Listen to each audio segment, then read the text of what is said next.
Hi guys, કેમ છો? બધા મજામાં ને? જો આજે મોડું થઈ ગયું છે, પણ કંટાળો આવતો તો રસોઈ કરવાનો. પછી વિચાર્યું કે ચલો રોટલો બનાવી દઈએ. હું ને મારી છોકરી છીએ તો ખાઈ લઈશું. રોટલો બનાવી દો, ગોળ ઘી ને રોટલો.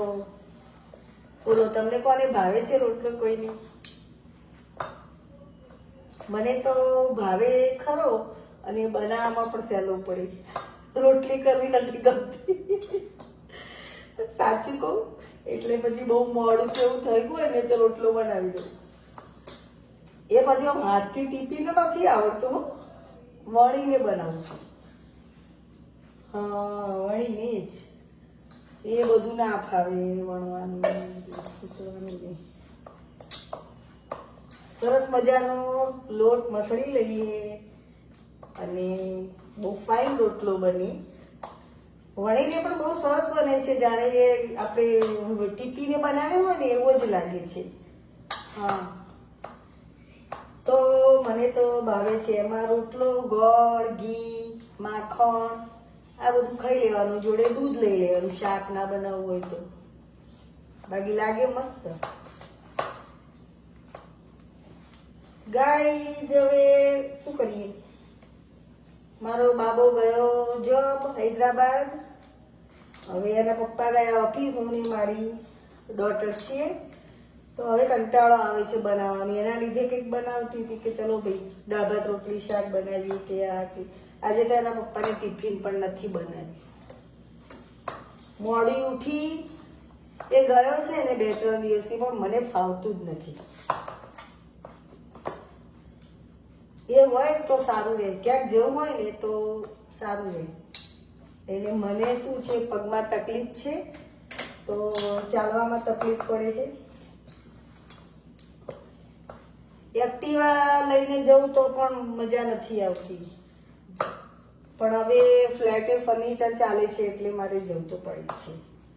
એ હોય તો એને જ લઈ જવું, કે હવે એક્ટિવામાં ઢીચણ ઉપર વજન લાગતું હોય ને એવું લાગે છે. ગાડી લઈને પણ જવું, પણ બપોરનો સમય હોય તો જવું. સાંજે બહુ ભીડ હોય છે ને સિંગલ રોડ હમણાં કામ ચાલે છે ને એટલે ગાડી લઈને ઓછું ફાવે. બપોરના ગાડી લઈને જવું, બપોરે ચાલે. બહુ જ ભીડ હોય ને તો પછી ઓછું ફાવે, અને રાત્રે પણ ઓછું ફાવે ચશ્માના લીધે. સામે પ્રકાશ પડતો હોય ને એટલે પછી આપણી આંખો અંજાઈ જાય, એટલે પછી શું બરોબર દેખાય નહીં. એટલે બને ત્યાં સુધી તો એના પપ્પા કે મારો બાબો હોય ના છૂટકે પછી મારે કામ હોય તો ગાડી લઈને જવું પડે, બાકી તો ચાલે. કારણ કે રિક્ષા ભાડા તો એટલા બધા વધી ગયા છે ને અત્યારે. ખાલી અમે રહીએ છીએ ત્યાંથી બ્રિજ ઉતરવું હોય ને તો કહેશે 50 રૂપિયા. ઓ બાપરે, 50 રૂપિયાના પેટ્રોલમાં તો 4 વાર બ્રિજ જઈને આવીએ. તો મોંઘવારી પણ એટલી બધી વધી ગઈ છે એની વાત ના પૂછો. અને હવે આ તો મારી બેબી છે ને એટલે હું બનાવું, ને તો હું એકલી હોઉં ને તો શું કરું ખબર છે, કે કશું જ ના બનાવું. સુઈ જાઉં, પછી 4 વાગે 5 વાગે ઉઠું ને એટલે ચા બનાવી દઉં, અને પછી અંદર બિસ્કિટ કે કંઈક નાસ્તો કરી લઉં એટલે ચાલે. એ તો એના પપ્પાને ખબર જ છે. અને મારો બાબુ એવું કે છે કે આ મારું ટિફિન ના બનાવવાનું હોય ને તો તું ભૂખે જ મરી જાય, અને મારી છોકરીને ભૂખે માર નાખે. તું બનાવે જ નહીં, આ મારા લીધે તું બનાવે છે, ટિફિનના લીધે. એટલે તો બપોરે જો હું એના પપ્પા લઈને ગયા હોય ને ટિફિન તો એ દિવસે એવું જ થાય. એમ થાય હમણાં બનાવું જુઓ, અત્યારે 2 વાગવા આવ્યા. એમ થાય હમણાં બનાવું એમ કરતા મોડું થઈ જાય.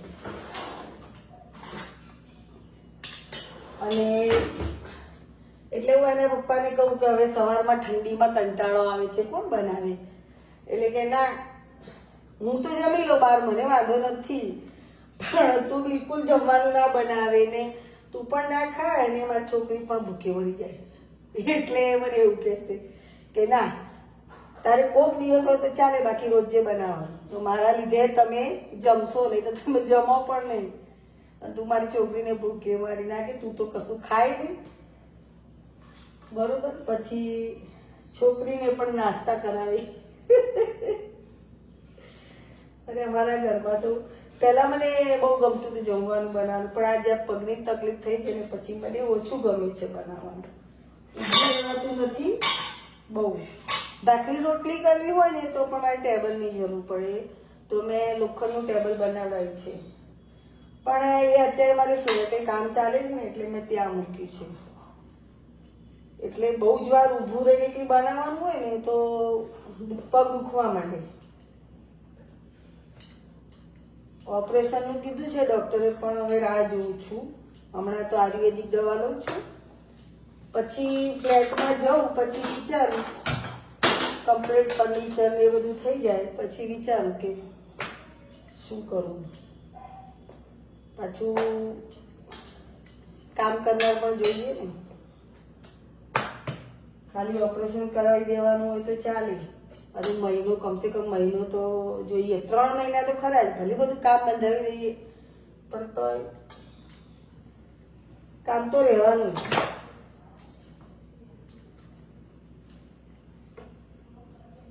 આ મણીનો રોટલો બનાવી દઉં ચાલશે અમારી તો.